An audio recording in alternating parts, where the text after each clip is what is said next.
이를 맞아 예배에 나온 우리 사랑하는 성도 여러분들을 진심으로 사랑하고 축복합니다.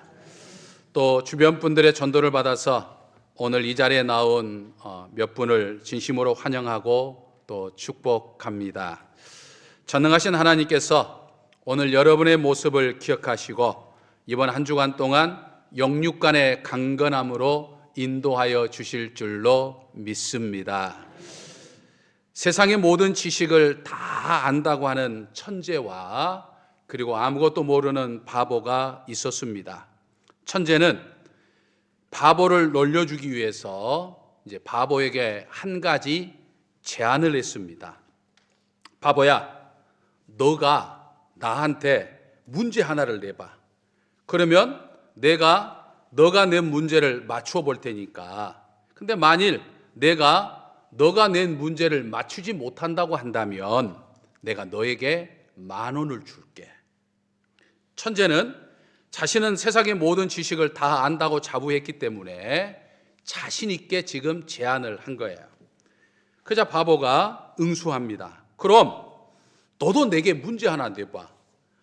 만일 내가 맞추지 못하면 나도 너에게 5,000원을 줄게.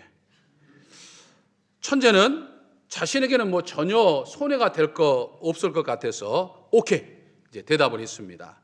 그래서 바보가 먼저 이제 천재에게 문제를 냈습니다. 아침에는 뿔이 3개이고 점심에도 뿔이 3개이고 저녁에도 뿔이 3개인 게 뭘까? 세상의 모든 지식을 다 안다는 천재였지만 이상하게 이 바보가 내는 문제를 아무리 생각해 봐도 알 수가 없었어요. 자기가 모르니까 어떻게 하겠습니까? 어쩔 수 없이 이제 돈 10,000원을 바보에게 주었죠. 그리고 이제 천재가 물어볼 차례가 됐어요. 천재가 이제 질문을 합니다. 야, 방금 너가 내게 낸 문제의 답이 무엇이니? 그게 내가 너에게 내는 질문이야, 문제야. 이렇게 이야기를 했어요. 그러자 바보가 나도 몰라. 그러면서 5,000원을 그냥 준 거예요. 과연 누가 천재고 누가 바보일까요? 사람들은 저마다 자신이 제일 똑똑한 줄, 자신이 죄인인 줄 알고 살지만은 사실은 헛똑똑일 때가 많죠. 제일 똑똑한 사람은 예수 그리스도를 알고 예수 그리스도를 믿고 예수 그리스도를 나의 하나님으로 고백하고 사는 사람들이 제일 지혜로운 사람들이에요. 왜냐하면 바보처럼 세상 지식은 잘 몰라도 세상에서 주와 함께 사는 은혜를 누리는 것이고 또 이 세상 이후에 영생의 삶을 준비한 사람이기 때문인 거죠. 오늘 저와 여러분은 세상 지식을 많이 알아서 지혜로운 사람, 이 똑똑한 사람이 아니라 예수 그리스도를 믿는 믿음으로 오늘 이 자리에 있기 때문에 세상에서 제일 지혜로운 사람일 줄로 믿습니다. 아멘이십니까? 할렐루야. 21세기를 사는 이 세상 사람들이 인식하며 살든지 인식하지 못하며 살든지 사람들의 사고와 사람들의 가치관의 근간에는 헬라 철학이 밑바탕에 깔려 있습니다. 이 헬라 철학의 특징 가운데 하나는 내가 인식하는 것, 내가 알고 있는 것, 또 내가 경험한 것만을 진리로 받아들여요. 그래서 내가 인식하지 못하거나 내가 알지 못하는 것, 그리고 내가 경험하지 못하는 것을 잘 받아들이지 못하는 특징을 가지고 있어요. 그래서 이 헬라 철학의 사고를 갖고 사는 현대인들은 2000년 전에 있었던 사건 중에 하나, 예수 그리스도의 십자가의 죽음과 부활이라고 하는 것을 인정하지 못합니다. 전능하신 하나님이 인간의 몸을 입고 이 땅에 왔다는 사실을 내가 인지하지 못해요. 인식하지 못해요. 내가 알 수도 없어요. 본 적이 없으니까. 내가 경험하지도 못한 것이라 믿지 못하는 것이죠. 인간의 몸을 입고 오신 예수 그리스도의 십자가의 죽음과 3일 만의 부활도 믿지 못하죠. 그래서 한동안 이 예수가 정말 역사적으로 실제한 역사적인 존재냐, 아니면 하나의 신화적인 존재냐라고 하는 것으로 논쟁이 있었어요. 하지만 이 논쟁에 있어서 이제 연구를 통해서 예수라고 하는 사람이 2000년 전에 이 땅에, 그것도 이제 아프리카와 유럽 그리고 아시아 이 3대 대륙을 잇고 있는 이 지중해 근처에 위치해 있는 이 이스라엘이라고 하는 아주 조그만 나라에 오셨다고 하는 것, 역사적인 문헌들 속에서 이제 검증이 된 내용이에요. 그러니까 역사적인 존재이죠. 우리가 이스라엘 땅에 가보면, 지도를 한번 보실까요? 이스라엘 땅에 가보면 이 역사적인 예수 그리스도의 흔적이 2000년이 지난 지금도 곳곳에 묻어 있어요. 지금 여러분들 보시면 색깔이 조금 다른 부분들, 주황빛이라고 해야 될까요? 이제 그 부분들이 지금 요즘에 그 논란이 되어 있는 저 지중해 쪽에 붙어 있는 뭐 가자 지구, 그 다음에 저쪽 서한 지구, 그리고 뭐 지금 가자 지구 쪽에서 하마스와 전쟁이 지금 일어나고 있는 그 땅입니다. 굉장히 축소해 놓으니까 지금 크게 보이는데 좀 더 확대해 볼까요? 이제 그러면 이제 저렇게 됩니다. 이스라엘이라고 하는 나라는 지중해를 끼고 아주 조그매요. 그리고 그 아래 이제 이집트라고 하는 큰 나라, 시내산도 반도 쪽이 이렇게 보이고요. 그 다음에 이제 오른쪽에 보면 이제 사우디아라비아가 있고, 그 다음에 요르단이 있고, 또 요르단 오른쪽에 이라크가 있고, 그 위쪽에 시리아가 있어요. 좀 더 지도를 좀 더 넓혀볼까요? 네, 저렇게 넓혀보면 이스라엘이라고 하는 땅을, 여러분들 지금 이집트 바로 위쪽에 있는 거니까 잘 보이지 않을 거예요. 이스라엘, 뭐 요르단, 시리아, 사우디아라비아 얼마나 큽니까? 또 이라크, 예전에 바벨론과 페르시아가 있었던 이라크, 또는 그 옆에 이란, 그 다음에 이제 그 위에 뭐 아제르바이잔, 뭐 투르크메니스탄, 뭐 여러분들이 아프가니스탄 이제 많이 들어봤나. 그리고 위쪽, 왼쪽 이쪽으로 와보면 이제 시리아, 터키, 그리고 그 위쪽으로 이제 조그맣게 귀퉁이 쪽에 보면 이제 그리스라고 하는, 이제 그리고 그리스 옆쪽에 이제 로마가 다 이탈리아가 위치해 있는. 그러니까 전체적인 지구 속에서 이스라엘을 보면 아주 작은 땅이에요. 보이지도 않아요. 예전은 그렇지만 지금도 가장 시끄럽고 세계 이목을 한눈에 받는 이스라엘이지만, 세계 지도를 보면 어디에 있는지 잘 보이지 않을 정도로 아주 작아요. 크기가 우리나라 강원도보다 조금 클 정도입니다. 그러니까 우리나라도 세계 지도를 보면 작은데 우리나라 강원도보다 조금 더 크니까 얼마나 작은 땅인지 알 수 있죠. 그런데 이 조그만 땅에 전능하신 하나님이 인간의 몸을 입고 예수 그리스도로 오셨다고 하는 것은 하나님의 특별한 섭리와 은총이 있었던 것이고, 거기에 이스라엘 민족의 선조들이 가지고 있었던 이 하나님에 대한 믿음 때문이었던 거죠. 하지만 지정학적으로 보면 이스라엘은 아주 작은 나라지만 세계의 축소판이라고 할 수 있어요. 세계를 압축시켜 놓은 것이라고 할 수 있어요. 작은 땅덩어리에 전 세계가 가지고 있는 지정학적 특징들을 이 이스라엘이 지금 다 가지고 있다라고 하는 거예요. 아주 작은 땅이지만 강도 있고 바다도 있어요. 산도 있고 호수도 있어요. 그 작은 나라에 드넓은 평야지대도 있고 사막과 같이 황량한 광야도 있어요. 사해바다에 가면 갯벌과 같은 진흙, 즉 머드라고 그러죠. 머드가 세계적으로 유명하기도 합니다. 지구를 대표할 만한 곳인 이스라엘에 하나님께서 인간의 몸을 입고 예수 그리스도로 오신 거예요. 이것을 많은 사람들이 사실로 받아들이지 못하죠. 또 예수 그리스도께서 이 땅에 모든 사람의 죄를 대신해서 십자가에 죽으셨다가 3일 만에 다시 살아났다는 사실은 더 믿지 못하죠. 연구에 의해서 2000년 전에 이스라엘 땅에 예수라고 하는 사람이 살고 있긴 했지만, 그래서 그 당시에 여러 선지자들처럼 존경할 만한 삶을 살다가 로마 제국에 의해서 십자가에 못 박혀 죽었다고 하는 것은 역사적인 문헌에 의해서 사실이라고는 하지만, 어떻게 사람이 죽었다가 3일 만에 다시 살아날 수 있었겠느냐? 라고 하는 이 부활을 받아들이지 못하죠. 그래서 2000년 동안 예수가 다시 살아났다는 것을 나름 합리적으로 의심하면서 몇 가지 주장들을 했죠. 그 몇 가지 살펴보면, 먼저 예수가 죽은 게 아니라 잠시 기절했다가 얼마 후에 깨어나서 도망갔다, 이런 주장이 있었죠. 하지만 성경뿐만 아니라 여러 기록들에 의하면 예수 그리스도가 십자가에서 죽은 것은 당시 사형 집행을 집행했던 사람들에 의해서 확인된 사실이에요. 또 예수님에게 십자가형을 언도했던 로마 제국의 총독이었던 빌라도가 사형수였던 예수가 죽었다고 하는 소식을 듣고 벌써 죽었어? 그러면서 의심해서 병사들을 보내가지고 진짜 죽었는지 확인해봐라, 이렇게까지 확인까지 했어요. 그러니까 잠시 기절했다가 얼마 깨어났다고 하는 주장은 잘못되었다고 하는 것을 알 수 있죠.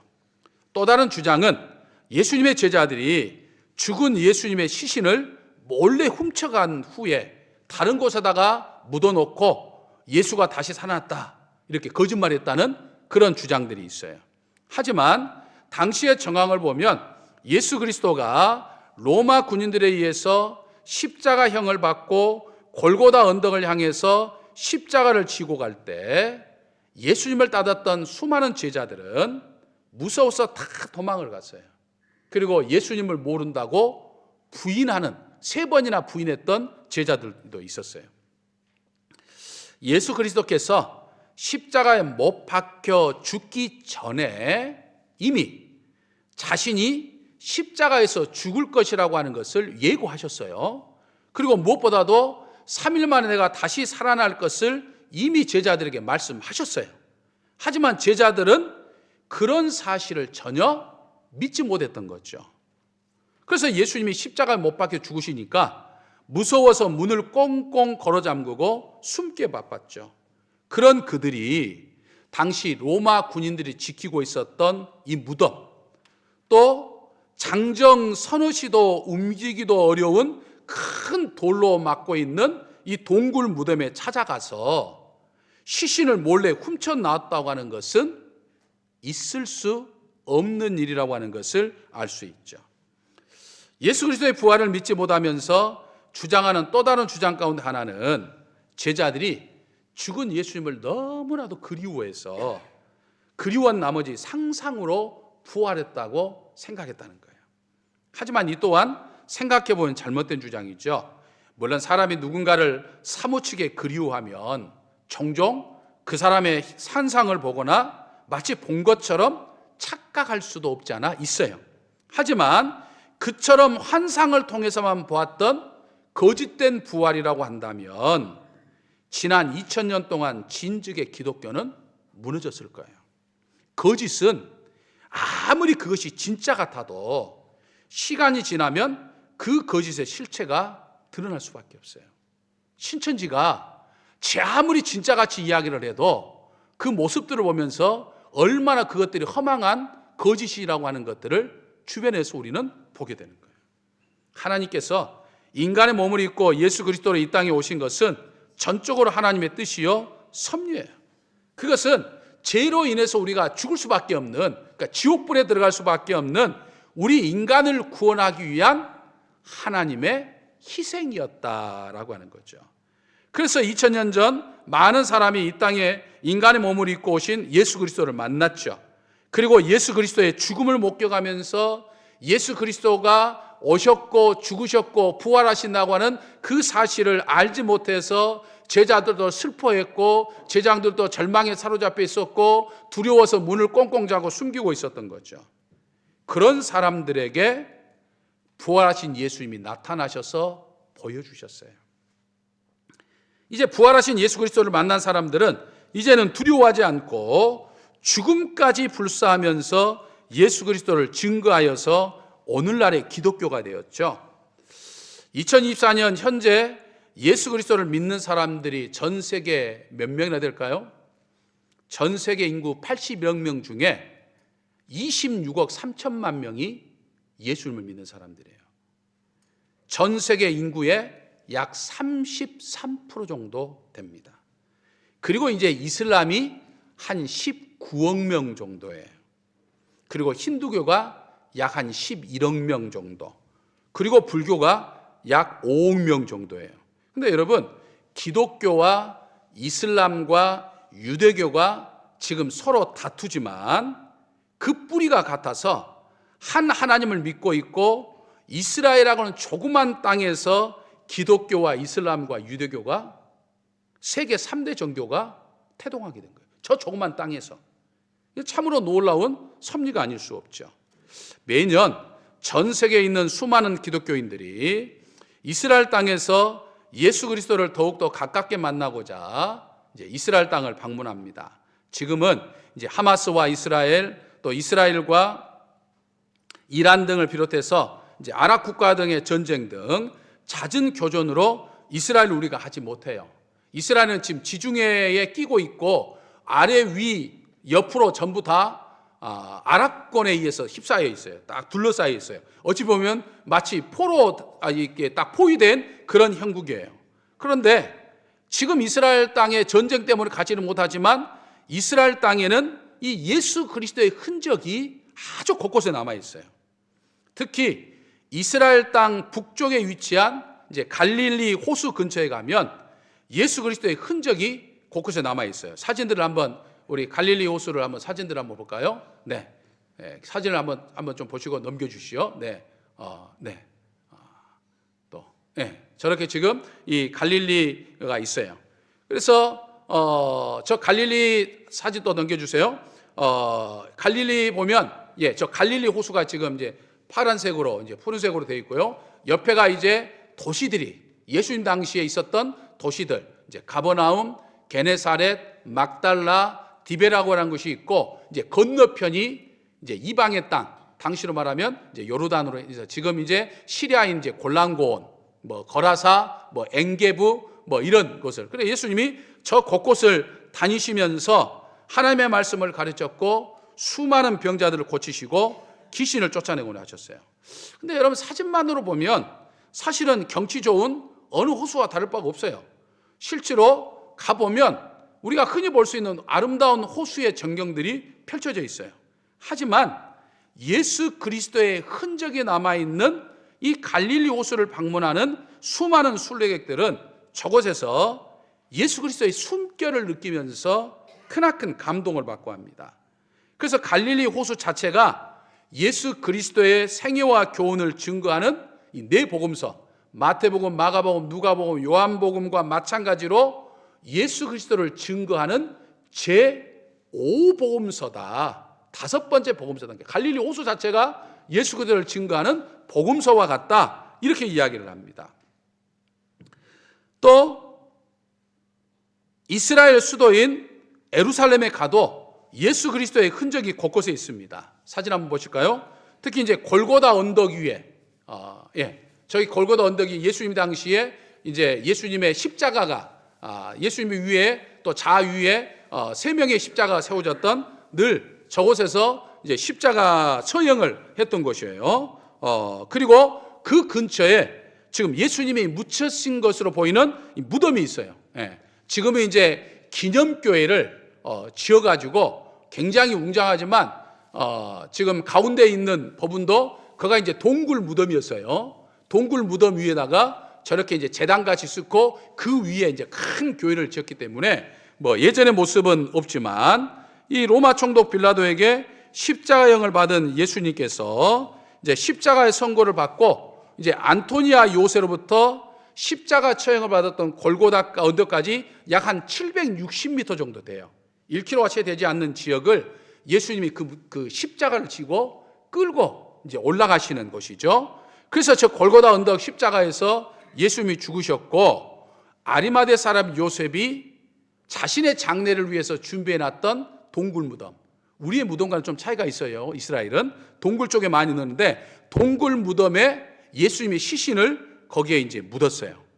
그런데 그 무덤은 지금의 부처의 사리들이 여기저기 흩어져 있잖아요. 부처나 또는 공자나 또 이슬람의 마호메트의 무덤과는 달리 빈 무덤이에요. 비어 있어요.